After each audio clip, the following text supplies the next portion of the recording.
Things have changed since Lily was born. I used to see Mark's face light up whenever I entered a room, but now I'm lucky to get more than a grunt before he dives back into his phone. His job hasn't changed. If anything, it's less stressful than before, but something in him switched off the day we brought her home. Another painting. That makes 3 this week. Mark's voice sliced through the air, sharp and critical, whenever he caught me setting up my easel. He used to admire my work. He even had my best piece framed in his office. Not anymore. It's not like I'm spending your money, I replied, trying to hide the tremble in my hands as I focused on mixing blues and yellows on my palette. Each word felt like a punch to my gut. Could have fooled me. Look at this place. It's a disaster, he snapped, scanning the room, his eyes zeroing in on every toy and blanket out of place as if they were evidence of my failures. I'm with Lily all day, and she's a handful, I fought back, my voice wavering. Maybe if you helped a little around here. Help with what? You're home all the time. You deal with it. That was our deal, remember? I make the money, you handle the rest.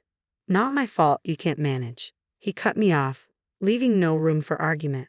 Every night ended the same way, with him turning away, dismissing me with a scoff. As he left for work, Lily would tug at the hem of my shirt, her little eyes wide with confusion. "Daddy mad?" she'd ask, her tiny lips quivering. "No, baby, Daddy just has a lot on his mind," I'd reassure her, pulling her into my arms and trying to smile for her sake. "Here, help Mommy choose the colors." Together, we'd paint, her laughter drowning out the bitterness in Mark's tone, creating a world of color that felt like a refuge. I knew my paintings were good, not out of arrogance but because they were the last remnants of a time when I felt confident and vibrant. That evening, when Mark came home, I did what I always did, greeted him with a warm dinner, a clean house, and Lily, squeaky clean from her bath and dressed in her best pajamas. "Hey," I said, the aroma of roast chicken following me as I approached. "How was your day?" He grunted in reply, shrugging off his coat and tossing it onto the couch. His gaze caught mine, then fell on the easel in the corner of our living room. "Still haven't gotten rid of that junk, huh?" "It's not junk, Mark. I'm working on something," I responded, wariness seeping into my tone. "Looks like a waste of time and money. You could be doing something productive," he said, walking past me to the fridge without waiting for an answer. Productive, it seemed, meant anything that made money or made his life easier.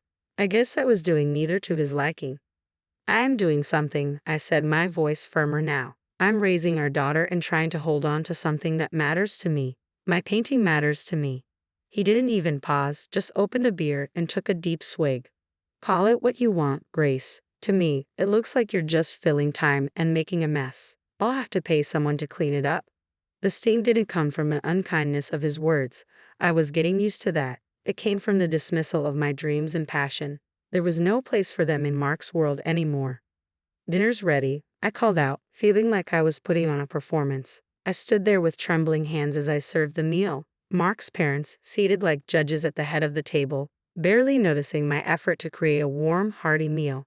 Their eyes were fixed on the easel by the window. "What's this then?" Mark's dad, George, a broad man with a booming voice, jabbed a finger toward my unfinished painting. "Oh, that's just something Grace has been fooling around with," Mark chuckled, waving a dismissive hand before taking his seat. "Real high-class stuff, right?" Laughter rang out, but it felt like a knife cutting at my nerves, laughter that didn't reach their eyes. My, we have an artist now, do we?" Mark's mom, Patricia, chimed in, her voice sharp enough to slice steel. "Why don't you show us your latest masterpiece, dear?" George bellowed, his smile more of a challenge than a gesture of interest. I stood frozen in place, heat creeping up my neck. "It's not done yet," I muttered, but Mark was already striding over to the canvas, grabbing it with far less care than he'd use for a dish towel. "Look at this, folks." Mark laughed, flipping the canvas around like he was unveiling a letter on Wheel of Fortune. "It's supposed to be a landscape. Can you believe it?" George's laughter boomed again. "Looks like a blind dog's nightmare," Patricia tutted, shaking her head, her nostrils flaring with each derisive comment. "Why waste your time with this hobby? Get a job or do something, anything, productive. As if any place would hire me." Mark snorted, setting the painting back down with a thud that sank my heart. "The job market's tough out there, and well, look at her." I swallowed hard, my hands clenched into fists at my sides. "I do plenty. I take care of Lily and this house. My words faltered under their collective gaze. Patricia poked at the food on her plate with a fork, as if she suspected it might be poisoned. Taking care of your family is the least you can do, she sniffed. But honestly, Mark, if you'd married someone with a little ambition. They continued tearing into me, their words pressing down, squeezing the air from my lungs. I felt myself slipping away, becoming smaller and more insignificant in this grand performance of theirs. Something inside me snapped as soon as the meal ended. With a fiend smile, I excused myself, marched up the stairs without looking back, and locked myself in the bedroom. Grace, Mark called, his voice rising up the stairs about half an hour later. You coming back down? We need to clear the table. I did respond. I couldn't. If I opened my mouth, a scream or a sob would escape, and I wasn't going to give them the satisfaction of witnessing my breakdown. I scrolled through my banking app, a frown deepening the lines on my face. Our account was looking dire again this month, and the grocery list wasn't getting any shorter. Lily needed new shoes too. She was sprouting like a weed. Grace, why is there a charge for $48.95 for Martin's art supplies? Mark's voice tumbled in from the living room. I just picked up a few things, I said, tapping through the app to transfer what little remained of my personal savings to cover it. I needed those supplies. Come on, Grace, that's money we could have put towards something important. His tone was flat, almost bored, but with an undercurrent of something else. Was it disappointment? Frustration? Art is important to me, Mark, the same way your golf is important to you. I did mention that his golf clubs cost more than a year's worth of my supplies. Yeah, but golf is networking. It's part of my job. What does your painting get us? A cluttered house and wasted cash? It gets me through the day, I murmured, feeling that familiar tug of war in my chest. Mark snorted. We have to be smart about money, not just spend it on whatever gets us through the day. Budget, Grace. That word felt like a choke chain. I pay for my art supplies with my own money, money I had before. My voice trailed off, not wanting to spark another fight. That money felt like a distant chapter, one that held job independence and a once shared dream of my own gallery. Your money's our money, isn't it? He shot back, the implication that my financial independence was a thing of the past evident in his tone. And that money is running out fast. Later, at the store, I opted for the cheaper brands, counting every cent, every compromise. I picked up the smallest tubes of paint, the ones I could slip into the cart without drawing any raised eyebrows. Back home, I unpacked the bags with robotic precision, each item a reminder of our tightrope walk over financial ruin. Putting back some luxuries, are we? Mark commented, his gaze landing on the no-name cereal and store-brand pasta. Yes. Tightening the belt, I answered without looking at him, concealing the receipts, a paper trail of my crimes. He rummaged through the bags like an investigator searching for a slip-up. Where are the Greek yogurts you like? Isn't this the cheap coffee? I shrugged, busying myself with placing a can of tomatoes in the pantry. Prices went up, had to make some cuts. Don't see any cuts in your art budget, though, he said, his cold finger pointing out the new brushes I had tucked under a loaf of bread. I turned to him, finally meeting his gaze for the first time since the conversation started. This keeps me sane, Mark. My art keeps me sane. My voice was firm, and I clenched my fists around the countertop to stop the tremor in my hand. Well, sanity's quite the luxury item these days, isn't it? He said, nodding toward the brushes, his words deliberate and biting. That night, I painted not out of passion, but frustration. Each stroke felt like a challenge, a cut from our already strained budget to fit within Mark's expectations. But as I worked, I remembered a time when these brushes brought me joy, not the feeling of having to defend myself. Mark was somewhere across the country, tangled up in business meetings when he dropped the latest task on me. His voice buzzed through my phone, sounding distracted, as if he was already halfway out the door. Grace, you've got to put together a birthday present for my boss's wife, Clara. Her big day's in a week. Okay, do you have any cash set aside for that? I asked, squinting at our already tight budget displayed on my laptop screen. Nah, you figure it out, just make it look like we put some thought into it, he muttered, sounding preoccupied. Hang on, you want something nice, but I'm supposed to magic up the funds for it. I could feel heat rising in my cheeks. You always find a way to make it happen, Grace. With that cheerful little line, he was gone. I exhaled slowly, closing my eyes as I fought to push back the frustration gnawing at my last nerve. I didn't have the cash, but I needed something that would truly impress Clara. No pressure, right? After diving deep into her online world, it was clear she had a passion for art. Her feed was filled with gallery visits and photos of canvases that probably cost more than our car. She even posted pictures with artists talking about supporting the arts, patronage, and all that jazz. An idea sparked in my mind, and I grabbed it before it could slip away. A painting from me. I had the paints, I had the canvas, and I definitely had the motivation. I wanted to give Clara something unique, something you couldn't find on any high street. I let the concept settle in my mind, picturing the brushstrokes and feeling the drag of bristles against canvas. It would be personal, and best of all, it would be free. Decision made. I knew I'd need every minute of every day if I wanted it to resemble the kind of art Clara admired. I pulled out my old easel, set it up in the living room, and got to work, all the while hoping my little slice of creativity would hold up in the high-stakes arena of business birthday gifts.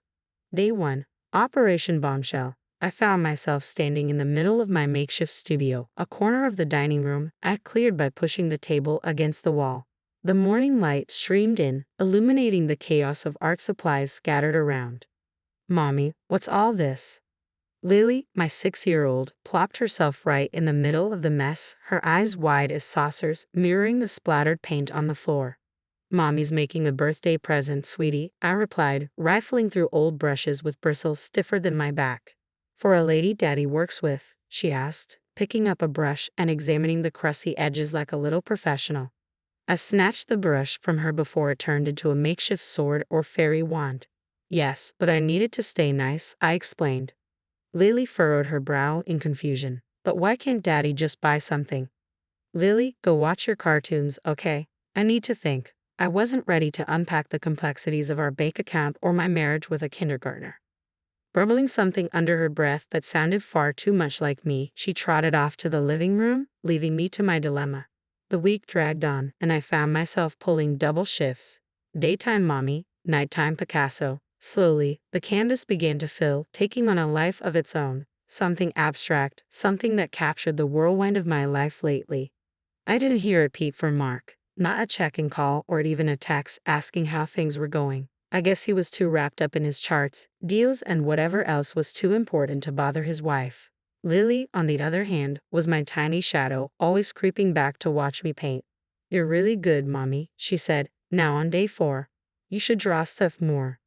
I smiled. That was probably the best review I'd ever receive. "Think so, huh? Maybe I will." The night before the big reveal, the painting finally stared back at me, complete. It wasn't just art. It was everything I hadn't been able to say or do, all poured onto the canvas. But I couldn't sleep that night, tossing and turning, my thoughts spiraling. What if Clara hated it? What if Mark thought I'd wasted my time? Morning arrived clear and bright, and the painting was wrapped, not in fancy paper, just brown parcel paper, neatly tied with a bow made from Lily's hair ribbons. Why not? At the boss's wife's birthday bash, I held the package tightly, hoping the painting would be a hit. I slid through the crowd, eyes down, wishing I could blend into the wallpaper. Mark was there, just foaming hot from his latest trip, looking every inch the man who had it all, except the picture-perfect trophy wife. His eyes swept over the polished women in their cocktail dresses before landing on me, and it felt like a ton of bricks had dropped. I saw that look on his face as if he'd just bitten into a lemon. He glanced me up and down and shook his head just enough for only me to notice. The room faded slightly, like someone turned down the volume on the party, leaving me with the sound of my heartbeat pounding in my ears. Then his gaze zeroed in on a package cradled in my trembling hands. His eyes flashed, and oh boy, I recognized that look. I sensed the storm brewing before he even spoke. "What's that?" he spat, barely keeping his anger in check. I pulled the package closer, as if I could shield it and myself from the impending fallout. "It's a gift. My painting," I said, my words barely hanging in the air before he cut me off. "A painting? You're kidding, right?" His voice was loud enough to catch a few glances our way. I tried to shush him with my eyes, but he was beyond caring. "You actually think it's okay to hand her a piece of amateur hour?" Whispers began to swirl around us, soft at first, but growing stronger. "Mark, please, not here," I begged, my cheeks burning. "Did you lose your mind?" he roared, and the room didn't just pause. It froze. "You're making us look like fools." By now, we were the main event. Eyes flicked to us, then away, then back again, as if they were watching a tense game of tennis. I shrank, wishing I could melt into the floorboards. Mark's face was a shade of red I'd only seen on traffic lights. Just great. Grace, he vented, throwing his hands up. You don't think, do you? The heat flooding my cheeks told me I was blushing, and not in a cute way. My hands shook, but I clutched the painting tighter. What else could I hold on to? I took a deep breath, trying to remember why I thought this was a good idea. Now everyone's going to have a go at us. Thanks to you and your dumb idea, he added, his words sharp as a knife, aimed at anyone pretending not to listen. My mouth opened, words ready to tumble out to defend myself or maybe just to tell him to shut up. But what could I say with the entire room's eyes burning into us? Instead, I just stood there, the fool, he called me, wishing the ground would swallow me whole. The laughter that followed Mark's outburst felt like daggers. Even as the room spun, I caught the boss's eye. He was watching quietly, confusion etched on his face. Clara wore a half-concerned, half-intrigued frown, which gave me a sliver of hope. She waved her hand, cutting through the noise. Quiet down, everyone. Let's see what Grace has brought. I moved on autopilot, my hands still jittery as they tore away the wrapping paper. The art spilled into the room, all the colors and shapes I had poured myself into for nights. Clara's eyebrows shot up. Oh my, she said, and the room hushed, waiting for her judgment. This is quite something, Grace. Mark was still fuming by my side. Yeah, something all right. I ignored him, searching Clara's face for any sign of approval. It's for you. Happy birthday. She tilted her head, studying the painting like it was a puzzle. It's bold. I like bold. Don't you, darling? She nudged Mark, pulling him into this. The boss was tough to read, but he nodded. Don't see something like that every day. Mark tried to jump back in. Oh, come on, you're saying you like this mess? Clara's voice snapped as she turned to him with a squint. Mark, I'd watch it if I were you. Your wife has talent, and I won't have you embarrass her any further. It's unbecoming. The room fell into a tense silence, the kind where you could hear a sneeze 3 houses down. Look at the colors, the feeling in it, Clara continued. Now it's got life. Mark attempted a save. Well, sure, if you like that sort of thing. But Clara cut him off. I do. It's decided. This goes right in the foyer. I blinked. Was this actually happening? You sure, babe? The boss chimed in. It's not exactly. Clara shot him a look, and he trailed off. Standard? Right, it's unique. She extended her arm toward me like a beacon in her high heels and overpriced suit. See? Thank you, Grace. This here's a real gift, folks. It's got soul. Just like that, the murmurs started up again. But this time, they were different. People were nodding, some even looking at me with what felt like respect. Clara still held my painting like it was a treasure, turning her eyes back to me. So, Grace, she said, drawing the room's focus, ever thought about showing your work in a gallery? Mark let out a scoff. I heard it, but my eyes were glued to Clara. Nah, who'd want to see my stuff? Don't worry, Grace, I would, and I know people. Clara's voice was firm, her eyes sharp. Mark tried to laugh it off. Come on, Clara, she's just dabbling. Clara quirked an eyebrow at him. So she dabbles better than some pros I know. What's it to you? I swallowed, feeling like I was teetering on the edge of something big. I don't know. I've never. What's to know? You jump in, I'll help. Clara's look was commanding, not asking. A nervous giggle slipped from my lips, wild-sounding even to my own ears. Sure. Good. It's settled, then. After that, whispers flitted around like moths to a flame. People who barely gave me the time of day were now hanging on my arm, talking about my work. It felt surreal, like walking through someone else's life. Mark was suddenly there again, his hand on my back, almost scalding. You're not serious about this, are you? There was an edge in his voice, like a knife threatening to cut. I turned to him, feeling the weight of the crowd and the pull of something new. Yeah, I am. My voice was stronger than it had felt in years. He looked at me, really looked at me for the first time that night. But what about us? What about us? I repeated. We've been over for longer than I want to admit. That shook him. He stepped back. I thought we were fine. I turned to face him fully. You thought wrong. The words were colder than I intended, but they needed to be said. Mark ran a hand through his hair, looking defeated. So what? We just end it. I glanced down at the colors splash across my fingers at the rings that no longer meant what they were supposed to. We ended it a long time ago. Now we're just making it official. He didn't have anything to say to that. I watched him walk away, shoulders hunched. Clara's hand touched my shoulder. You okay, hon? I nodded. I am, thanks to you. She winked. What are friends for, right? And you, Grace, she paused, squeezing my shoulder. You're going to light up this town with your art. Just you wait. With that, I felt my heart start to hammer for a whole new set of reasons. Ahead of me, there wasn't just an ending. There was a beginning, painted in the boldest colors I could imagine. Lily and I. We'd be more than fine. We'd be us. Unapologetically, unfalteringly us.